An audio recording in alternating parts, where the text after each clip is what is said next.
Hi all, this is Sathyapriya. ரீசெண்டாக ஒரு news நம்ம கேள்விப்பட்டிருப்போம். மேரத்தானில் ஒரு கொலாப்ஸ் ஒருத்தருக்கு ஆச்சு அப்படின்றத கேள்விப்பட்டிருப்போம். ஸோ இது என்னோடய பார்வையிலேருந்து எப்படி பார்க்குறேன், அதே மாதிரி இதுக்கான டிப்ஸ் எப்படி நம்ம வந்து இதை வந்து இந்த மேரத்தானை அணுகிறது அப்படின்றத பற்றி நான் இந்த வீடியோவில் ஷேர் பண்ண போகிறேன். இதுக்கான காரணம் நிறைய பேர் நிறைய விஷயம் சொன்னாலுமே, ஸோ ஃபர்ஸ்ட் வந்து இதுக்கான மெயின் காரணம் பார்த்திங்க அப்படின்னா, நம்ம வந்து ப்ரிப்பேர் பண்ணுறாதது தான் காரணம். ஸோ ஃபர்ஸ்ட் திங் வந்து என்னென்ன விஷயம்லாம் முதல்ல ப்ரிப்பேர் பண்ணணும், ஒரு மாரத்தானுக்கு முன்னாடி என்னென்ன விஷயம்லாம் நம்ம ப்ரிப்பேராக இருக்கணும் அப்படின்றத பற்றி சொல்ல போகிறேன். ஸோ ஃபர்ஸ்ட் வந்து பார்த்திங்க அப்படின்னா, ஹைட்ரேஷன் வந்து ஒரு 2 days முன்னாடிலேருந்தே ப்ராப்பர் ஹைட்ரேஷன் இருக்கணும். அதே மாதிரி பேலன்ஸ்டு மீல் வந்து கரெக்டாக நம்ம வந்து எடுத்துருக்கணும். அதே மாதிரி டிஸ்டன்ஸை வந்து ஷார்ட்டர் டிஸ்டன்ஸ்லேருந்து லாங்கர் டிஸ்டன்ஸ் நம்ம வந்து அச்சீவ் பண்ணோம். ஸோ எடுத்தவுடனே ஒரு லாங்கர் டிஸ்டன்ஸ் போகாமல் ஷார்ட்டர் டிஸ்டன்ஸ்லேருந்து நம்ம பாடிக்கு எப்படி அடாப்ட் ஆகுது அப்படின்றத பொறுத்து ஸ்லோவாக தான் அந்த மேரத்தானில் கிலோமீட்டர்ஸ் இன்க்ரீஸ் பண்ணணும். தென் ப்ராப்பர் ப்ரீதபிள் க்ளோத்ஸ் இருக்கணும். அப்போ தான் கம்ஃபர்டபுளாக நம்மளால் ஓட முடியும். அதே மாதிரி ஃபுட்வேர் வந்து ப்ராப்பராக இருக்கணும். தென் பார்த்திங்க அப்படின்னா, ஸோ நாம் வந்து முன்னாடி நாளே வந்து அந்த மேரத்தானுக்கு ஓடுறதுக்கு நம்ம பாடி எப்படி இருக்குது அப்படின்றது ஒரு ட்ரையல் மாதிரி அதே கிளைமேட்டில். இப்போ நீங்கள் வந்து 10 o'clock நீங்கள் போகிறீங்க அப்படின்னா, முந்தின நாளே ஒரு 10 o'clock வந்து அதில் ஒரு ஹாஃப் டிஸ்டன்ஸாவது நம்மளால் கவர் பண்ண முடியுதா, நம்மளால் மேனேஜ் பண்ண முடியுதா அப்படின்னு ஒரு ட்ரையல் பார்க்குறது, இது இன்னும் வந்து நம்மளை வந்து அனலைஸ் பண்ணுறதுக்கு ஈஸியாக இருக்கும். அதே ஹீட், அதே ஹியூமிடிட்டியில், அதே டைமிங்கில் ப்ரீவியஸ் டேவே நீங்கள் ஒரு ப்ரேயராக ஒரு ரிஹர்ஸ் பண்ணுற மாதிரி பண்ணிக்கலாம்.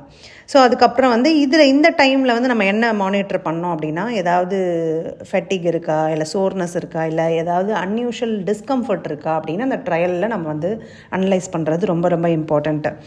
ஸோ இதில் வந்து இன்னும் சில பேருக்கு ஏதாவது ஒரு ஹெல்த் இஷ்யூ இருந்தது அப்படின்னா, கண்டிப்பாக அவங்க வந்து ஒரு simple ECG or echocardiography report எடுக்கிறது நல்லது. ஸோ லாஸ்ட் 1 yearல இந்த ரிப்போர்ட் எடுத்து வச்சுருந்தீங்க அப்படின்னா, இதில் வந்து சில கண்டிஷன்ஸ் தெரியும். நம்மளோட ஹார்ட்டில் இருக்க ஏதாவது ப்ராப்ளம் இருந்தால் தெரியும். ஸோ இது மெயினாக இந்த ப்ராப்ளம் எதனால் வருது அப்படின்னு கார்டியாலஜிஸ்ட் என்ன சொல்கிறாங்க அப்படின்னா, ஹைப்பர்ட்ராஃபிக் கார்டியோமயோபத்தினால் இது வரலாம் அப்படின்னு சொல்கிறாங்க.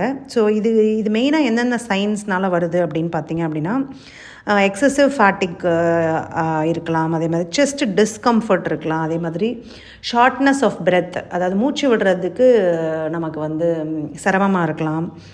தென் மசிலில் கிராம்ப் இருக்கலாம், டிசீனஸ் இருக்கலாம், இல்லை வாமிட்டிங் சென்சேஷன், இல்லை நாசியா இருக்கலாம். அதே மாதிரி நம்மளோட ஸ்பீடு வந்து அலைன் பண்ண முடியாமல் இருக்கலாம். இப்போ ஓடும் போது நமக்கு வந்து அலைன்மெண்ட் நமக்கு வராமல், கோஆர்டினேஷன் இல்லாமல் போகலாம். எந்த இடத்துலனாவது ஒரு ஷார்ப் அக்யூட் பெயின் இருக்கலாம். ஸோ இந்த மாதிரி சிம்டம்ஸ் இருந்தால் நம்ம கண்டிப்பாக வந்து நமக்கு ஏதாவது ப்ராப்ளம் இருக்குது அப்படின்றத நாமளே அனலைஸ் பண்ணிக்கணும். ஸோ நமக்கு ஏதாவது டிஸ்கம்ஃபர்ட் இருந்தது அப்படின்னா என்ன பண்ணணும் அப்படின்னா, ஒரு டிஸ்கம்ஃபர்ட் இருந்ததுக்கப்புறம் எந்த ஃபிசிக்கல் ரொட்டீனாக இருந்தாலும் stop or pause immediately, which is very very important. நிறைய பேர் அதை கோல் அச்சீவ் பண்ணோன்ற தாட்டை தாண்டி நம்ம பாடியை அனலைஸ் பண்ணாமல், பாடி நம்மக்கிட்ட கம்யூனிகேட் பண்ண வர்றத இக்னோர் பண்ணுறதுனால தான் இது மெயினாக ஆகுது. ஸோ ஏதாவது ஒரு டிஸ்கம்ஃபர்ட் எனி ஃபிசிக்கல் ரொட்டீனில் இருந்தது அப்படின்னா கண்டிப்பாக நம்ம வந்து ஸ்டாப் ஆகுது, பாஸ் ஆகுது பண்ணிடணும். அதுக்கப்புறம் ஒரு சேஃப்டியான பிளேஸ்க்கு மூவ் பண்ணிடலாம். ஸோ இப்போ எல்லாருமே ஓடிட்டுருக்காங்க அப்படின்னா, நம்ம ஒரு தனியாக ஒரு இடத்துல ப்ராப்பர் ப்ரீதிங் எடுத்து கொஞ்சம் ரெஸ்ட் எடுக்கலாம். ஸோ இந்த டைமில் வந்து கண்டிப்பாக வந்து ஏதாவது வந்து ஹைட்ரேட் பண்ணுறதுக்கு நமக்கு வந்து தண்ணியாவது இல்லை எலக்ட்ரோலைட் இந்த மாதிரி ஏதாவது டக்குன்னு நம்ம வந்து சிப் பண்ணலாம். ஸோ அதுக்கப்புறம் அங்கே இருக்க வாலண்டியர்ஸ் கிட்டே நம்ம சொல்லலாம். கண்டிப்பாக வந்து ஹேண்ட் ரைஸ் பண்ணியோ எல்லாம் நிறைய வாலண்டியர்ஸ் இருப்பாங்க. ஸோ நம்ம கண்டிப்பாக வாலண்டியர்ஸ் கிட்டே இமீடியட்டாக சொல்கிறது இதிலேருந்து தவிர்க்கலாம். அதுக்கப்புறம் பார்த்திங்க அப்படின்னா, உடனே வந்து மெடிக்கல் அட்டென்ஷன் நம்ம வந்து எடுத்துக்கணும். இதுக்கான மெயின் ரீசன் என்னென்னா, நம்ம பாடியில் இருக்க டிஸ்கம்ஃபர்ட், நம்ம பாடி ஈச் டைம் நம்மக்கிட்ட கம்யூனிகேட் பண்ணுது. ஸோ அதை தாண்டி அதை மீறி நம்ம வந்து ஒரு கோல் செட் பண்ணி அதை அச்சீவ் பண்ணோன்னு நினைக்கிறது தான் இந்த மாதிரி விஷயங்களுக்கு மெயினான ரீசன் அப்படின்றது என்னோட point of view. So take care. இதை யாருன்னா மாரத்தான் அந்த மாதிரி ஹெவி ஒர்க் அவுட் பண்ணுறவங்களுக்கு இந்த வீடியோவை ஷேர் பண்ணுங்கள். தேங்க்யூ.